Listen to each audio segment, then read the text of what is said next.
Katrina compels James to poison her husband, leveraging his mother's life. She spares Alessandra, planning her marriage and banishment. Katrina meticulously orchestrates the poisoning, using the butler as cover, and regrets not securing James's loyalty earlier. She rewards her loyal maid, Crystal, with a ring, but secretly plots to frame Crystal for theft if her schemes unravel. Katrina's ultimate goal is to seize the Baron's entire fortune for herself and her daughter, Kate, a plot veiled by her feigned love for him. Suddenly, Katrina remembers a crucial last-minute backup plan, rushing to her room with Crystal. What final safeguard does Katrina intend to put in place? And what extreme action is she preparing to take to protect her grand design?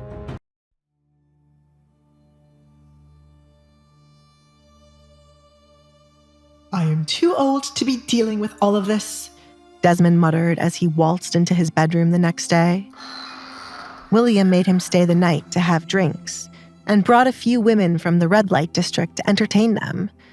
No matter how many times he mentioned going home, William ignored him, and eventually, morning was upon them. This is the shock of the century. 2 powerful men are fighting over Alessandra. What is there not to like about Kate? Where on earth is this woman? He looked around the empty bedroom for his wife. At this time, Katrina would now be waking up. Desmond took a seat on the edge of the bed to take off his boots. He had no time to rest as there was work to do. He needed to prepare Alessandra to be sent to William's home in the night, when no one would see. You are late.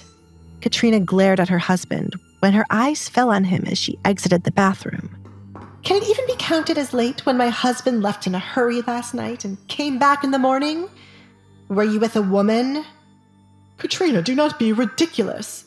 Why would I entertain a woman when there is a possibility you would hang me by my balls to a tree? Katrina covered her nose as the stench of wine filled the room. The more Desmond spoke. You were drinking. Desmond placed his boots on the side of the bed for a maid to move later. I am allowed to have a drink here and there. Not even my mother would be able to scold me for it if she were alive. Do not think being my wife grants you that privilege. Believe me, Desmond, I do not think it does. You could at least tell me where the hell you were running off to so late in the night so I wouldn't be concerned. You would wish to know where I was going if I were the one to rush out, said Katrina. Well, obviously, it is different for a woman. You cannot just leave home at night when so many women are disappearing and the culprit has not been caught. And as a wife, where would you be going when your husband is right here? I don't have the tolerance to deal with you this morning, woman. Desmond abruptly stood up, taking off his shirt to prepare for a bath. You insufferable man. I am disgusted by the sight of you. Do you think the other husbands treat their wives this way? Katrina exclaimed, annoyed with the constant secrecy on Desmond's end. I would not know since I do not think about them. I have a lot on my mind, and the last thing I need is you yelling at me as soon as I arrive home. Give me a break. Desmond sighed, sitting back down on the bed to rest his head in the palm of his hands. I have found myself in trouble. Then tell me what is happening so I can share your burden. That is why I am upset with you. Katrina walked to the bed and sat down next to him. She was curious to know what had happened between him and William. She ran her hand up and down his back to calm his nerves. Talk to me, my sweet husband. We have to send her away tonight.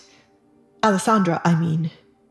William wishes to take her, and then he would give us more money for this exchange, or have my neck if she does not go with him. Do you see why I have no time to argue with you? Desmond looked at his wife. Then we shall give her to him and take the money. Katrina did not see what was so difficult for him to be in this state. Did you spend all of the one he gave you before? No, I invested it properly this time, and it is showing to be a good idea. The money has doubled, but it is not enough to pay back William. If I had a bit more time, it could triple, and then we would be back on our feet. I promised her to William last night because of his threats, but now I am more concerned about Edgar. What new complications does Edgar bring to Desmond's desperate bargain? Will Desmond and Katrina manage to appease William, or will this new threat jeopardize everything? Hey, I'm Alessandra. If you're wondering what happens next, download the Pocket FM app now and listen to the exciting episodes of The Duke's Masked Bride.